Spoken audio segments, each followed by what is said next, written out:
अस्सलामुअलैकुम एवरीवन। अच्छा यार, तो आज की वीडियो है हमारी पीएचपी के ऊपर। ठीक है, तो पीएचपी में हमारा क्या काम है। एचटीएमएल का हमारा कल वाला क्लियर हो गया था, ठीक है, लास्ट डे वाला। तो अभी हम आते हैं जी पीएचपी में। पीएचपी के लिए ये मैंने पोस्ट कर दी है, आप लोगों ने इधर से इसको रीड कर लेना है। मैं बाकायदा इसकी डिस्कशन कर देता हूँ, ठीक है।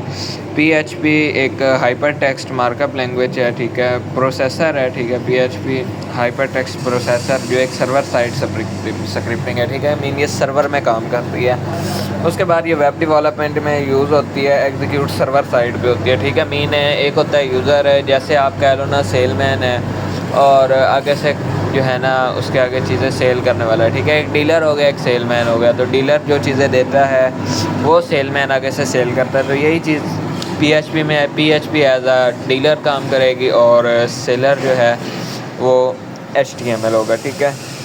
इसके अलावा आपको ऐसे बता दूं कि फ़िशिंग में इसका कैसे यूज़ होगा कि जैसे हम कोई ख़त लिखते हैं, ठीक है, तो ख़त हम एक लिखते हैं और वो हम देते हैं जी पोस्ट ऑफिस में। पोस्ट ऑफिस वाले उसको लेके जाते हैं जी अगले बंदे तक पहुंचा देते हैं, ठीक है, जो उसके अंदर एड्रेस दिया हुआ होता है। तो इसी तरीके से PHP as a post office काम करेगी कि हम इन ख़त लिखेंगे, mean index dot H T M L ख़त होगा, वो हम दे देंगे जी पीएचपी को होस्ट करने के लिए कि ये यार हमारा ख़त फ़लाँ बंदे तक दे दो, ठीक है। तो जो कुछ हम ख़त में लिखा होगा वो आगे जाके टीएक्सटी में सेव हो जाएगा, मीन अगले बंदे के पास जाएगा तो वो टीएक्सटी फॉर्म, इसीलिए ये फ़िशिंग में यूज़ होगी, ठीक है।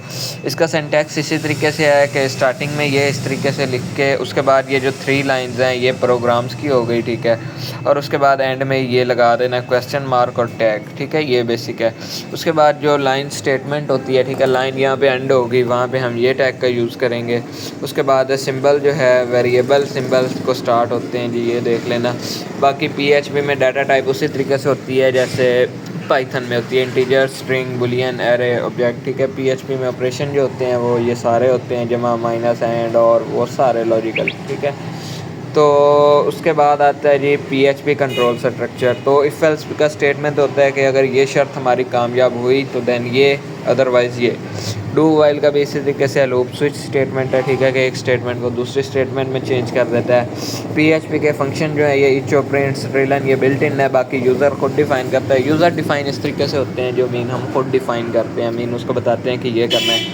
तो उसके अलावा एफ़ राइट, एफ़ क्लोज और ये तो एफ़ ओपन यानी कि ये बाद में फ़ाइल ओपन होनी चाहिए। उसके बाद एफ़ क्लोज़ आ जाता है कि यहाँ पे स्क्रिप्ट एंड हो जानी चाहिए। एफ़ राइट है कि जो लिखा जाना चाहिए, ठीक है। तो ये बेसिक से एग्जांपल है, आपको मैं यहाँ पे करके दिखा देता हूँ फ़िशिंग पेज, ठीक है, जनरेट करके। ये बताया है मैंने कि r.txt में सेव होगा, तो पहले इसको मैं कर लेता हूँ जी। ये HTML, ये देखो यहाँ तक एंड हो गया ना। तो डॉक टाइप लिखो ना लिखो ये मर्ज़ी होती है, लेकिन ये सिंटैक्स में आ जाता है कि यार ये लिख दो, ठीक है। पोस्ट का मैं आपको लिंक दे दूँगा। तो बाकी यहाँ पे लिख देता हूँ जी मैं index.html, ठीक है, कि मेन फ़ाइल हमारी यूज़र के पास ये ओपन होनी चाहिए। तो index.html में ये आ गई जी। उसके बाद आगे है जी script.php, ठीक है। ये देखो फ्रॉम एक्शन, ये चीज़ जस्ट ऐड करनी होती है फ़िशिंग पेज के लिए। मेथड को पोस्ट रखना है और script.action में ये लगा देना। उसके बाद php में ये सिंपल सी एग्जांपल है, कोई इतनी मुश्किल नहीं है, ठीक है। तो script.php, script.php, ठीक है। तो इसमें मैं ऐड कर देता हूँ जी php फ़ाइल के लिए ये .php यूज़ होगा। तो उसके बाद है जी r.txt के r.txt में फ़ाइल को सेव करना है। ये हो गया। अब इसका मैं ऐसा करता हूँ कि इसको मैं कर देता हूँ जी delete.txt को। तो यहाँ पे मैं प्रॉपर्टीज़ पे आ जाता हूँ और इसकी लोकेशन को होस्ट करने के लिए ना मैं कॉपी कर लेता हूँ और आ जाते हैं जी टर्मक्स में। ये रहा जी मेरा टर्मक्स, यहाँ पे ये क्लियर हो गया, ठीक है। cd, उसके बाद ये आ गया जी, ठीक है, एमुलेटेड। अच्छा जी, तो यहाँ पे ये नहीं होगा तो मैं डाउनलोड फोल्डर में कर लेता हूँ, बल्कि DCIM फ़ोल्डर में कर देते हैं जी, DCIM वाला, ठीक है। तो इसमें ये जो है ना स्टेप बाय स्टेप गाइड, तो इसको इधर कर लेते हैं जी कॉपी, ठीक है। ये बस